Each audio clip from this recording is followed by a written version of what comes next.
Good evening, visitors. Welcome to the Australian War Memorial's last post ceremony.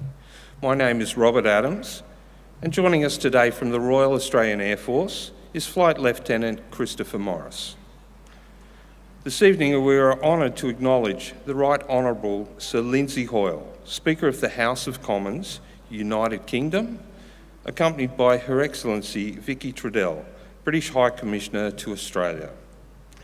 We also warmly welcome Group Captain Ernie Walsh, President of the Air Force Association, ACT Division. We welcome the veterans who have served, those that are still serving, and the families that love and support them. The live stream of this ceremony is made possible by the Returned and Services League of Australia and the RSL and Services Clubs Association. We welcome members who are watching the broadcast of this ceremony across Australia. During this evening's ceremony, wreaths will be laid at the base of the Pool of Reflection by visitors to the memorial.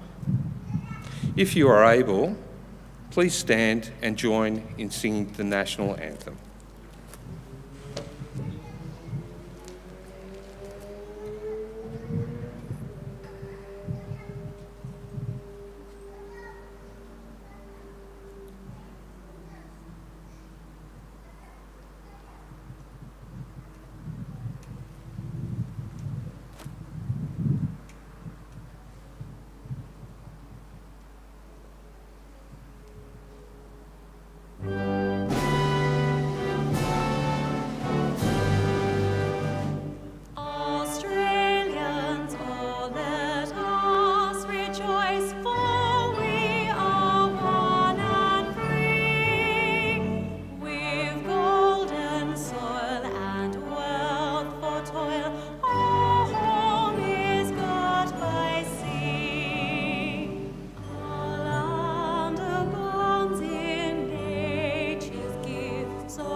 The Australian War Memorial was the vision of Charles Bean, Australia's First World War official historian.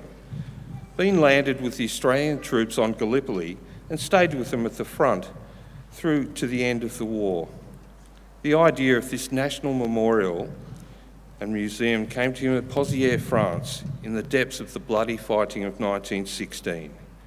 Bean's idea was that this would be a place where families and friends could mourn loved ones buried in faraway places. It would also be a place that could help all Australians understand what these men and women had endured and what they had done for us. Bean's vision, to which we remain true, is best expressed as inscribed in the entrance to the memorial's galleries.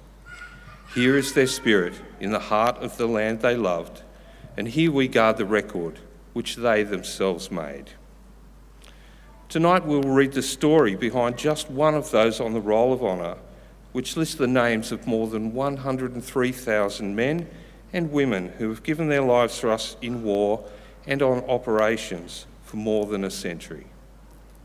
But first we present a lament, Flowers of the Forest. Wreaths or floral tributes will now be laid at the base of the Pool of Reflection.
Today, we remember and pay tribute to Sergeant Richard George Gazzard. Richard Gazzard was born on the 17th of August 1920 in the Sydney suburb of Croydon. Known as Dick, he was the younger of two sons, born to traffic officer Norman Gazzard and his wife Vita. Dick received his education at Fort Street Boys High School, where he was a keen student. On completion of his schooling, he began studying at the Metropolitan Business College in Sydney, during which time he developed a passion for tennis, swimming and sailing. Dick later gained employment working as a commercial traveller for a local grocery company, James Harrison & Co. At the outbreak of the Second World War, Dick was a volunteer in the Citizens Militia. Having a keen interest in flying, however, he volunteered for the Royal Australian Air Force, enlisting on the 27th of May 1940. He undertook his initial training near Sydney before moving to the rural town of Narromine, where he completed elementary flight training. Gazzard returned to Sydney in September and embarked for Canada 1 month later. On his arrival at the end of the month, he travelled to the Royal Canadian Air Force Training Base at Calgary, where he was qualified as a pilot on the 24th of December 1940. In January of 1941, Gazzard embarked for England.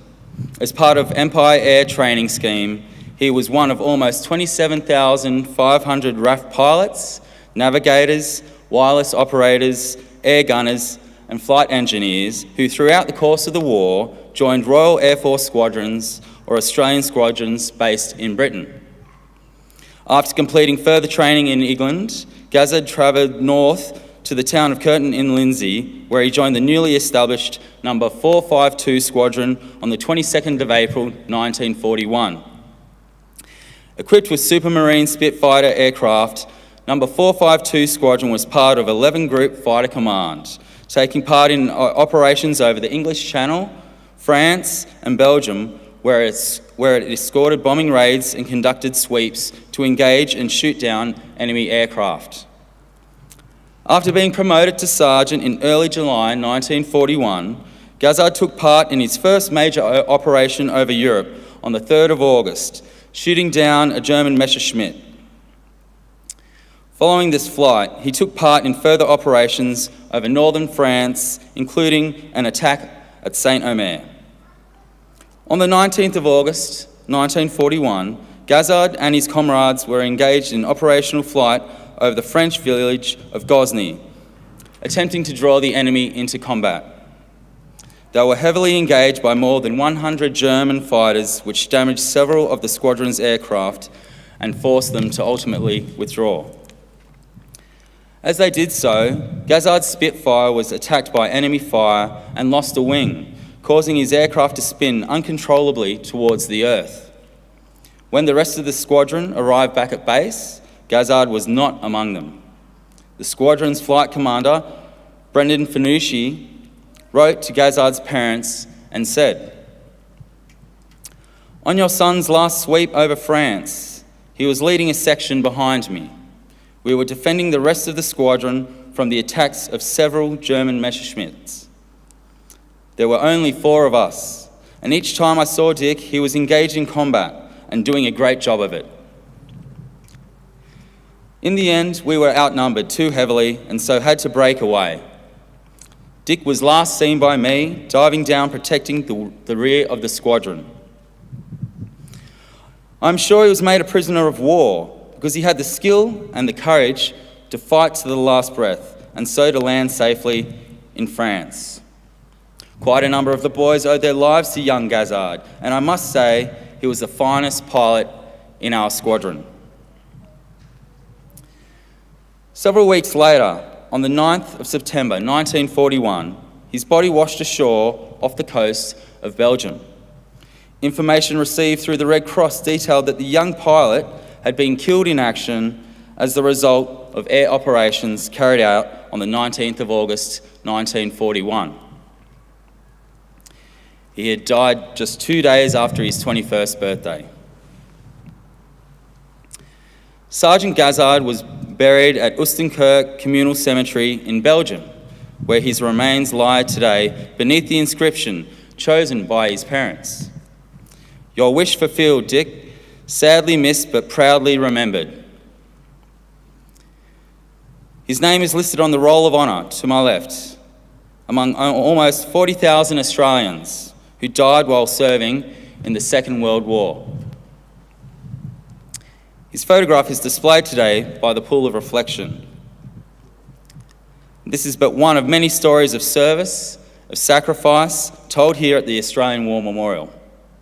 We now remember Sergeant Richard George Gazzard, who gave his life for us, for our freedoms, and in the hope of a better world.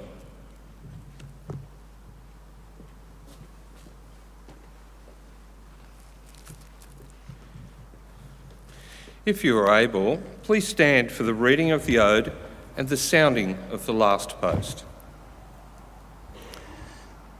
They shall grow not old, as we that are left old. Age shall not weary them, nor the years condemn. At the going down of the sun, and in the morning, we will remember them.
Lest we forget. Lest we forget.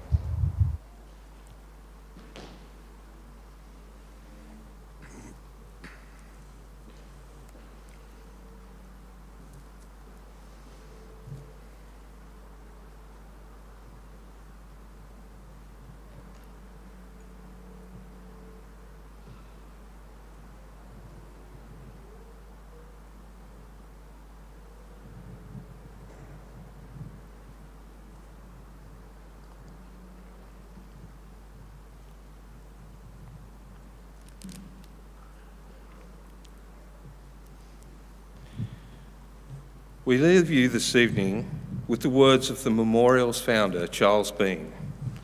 Many a man lying out there at Pozières or in the low scrub at Gallipoli, with his poor, tired senses barely working through the fever of his brain, has thought in his last moments, well, it's over. But in Australia, they will be proud of this. Ladies and gentlemen, girls and boys, that concludes the last post ceremony. On behalf of the Director, staff and volunteers, thank you for visiting the Australian War Memorial today and for your continued support of the Memorial's development project. We wish you all a very pleasant evening.